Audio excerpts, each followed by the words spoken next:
Alright, so that's all the brass I had clean. You can see it's a pretty good tub of it. I'll dump these back. The big thing you'll do is, I personally do like, I get the brass prepped first, because that's a big part of it, is cleaning it, depriming it, resizing it, and if you notice in the ends of these, this little pocket, primer pocket brush, it's just metal. You can use a screwdriver too.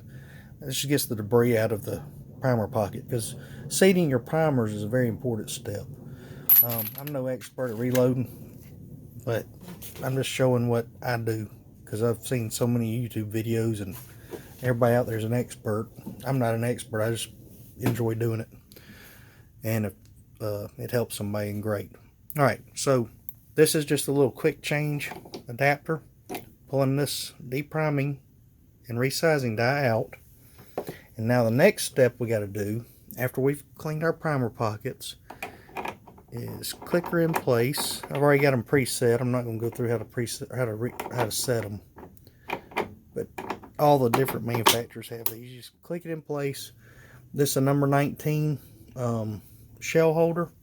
So now what we're going to do is, that case has got to be open just a little bit.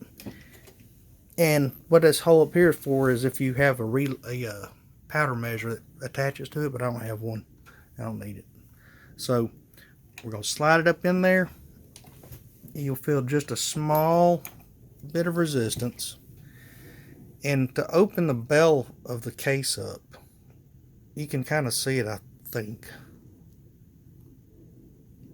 It doesn't take much, because what we're wanting to do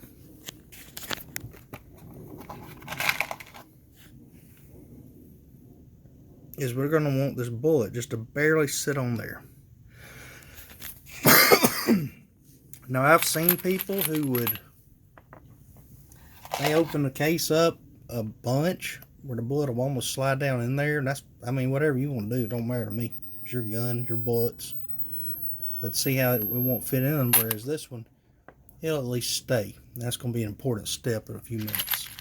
So, the reason, my personal reason, I really don't have any scientific backing on this, that I don't do much of an opening, is it's going to, the more you stretch and work this brass, it seems like the, more wear on it, it's not going to last as long. And it just, to me, it doesn't take that much. When you stick your bullet down in there, and if I get to the point where I make another video about crimping, because I know people say you don't need to crimp, you do need to crimp. I don't really care. I just know from personal experience, I need to put a factory crimp die on some of my rounds because of the gun I'm shooting, just so it doesn't come out dislodged. Because the taper crimp that you can put on here sometimes, I don't know if it's my fault, it probably is. I had a bullet dodge in my barrel, so I got a factory crimp die, and it seemed to have really made a difference on how it functions in my firearms. So what we're going to do next is I'm going to take all these, and I'm going to just open the case mouth up, and then I'll have my little tub filled up again, and I can start actually putting powder and bullets in there, and I'll go through how to do that in the next one.